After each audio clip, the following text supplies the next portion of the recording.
আসসালামু আলাইকুম রহমতুল্লাহ। আজকে বাংলাদেশ আফগানিস্তানের সেকেন্ড ওয়ানডে।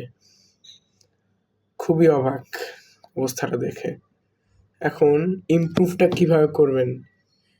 আমার মন যেতে চান বলতে, পাড়ার কিছু পোলাপাইন আছে না, খেলে না, ওদেরকে এনে দেন। ওরা ভালো খেলবে, ওদের থেকে অনেক ভালো খেলবে।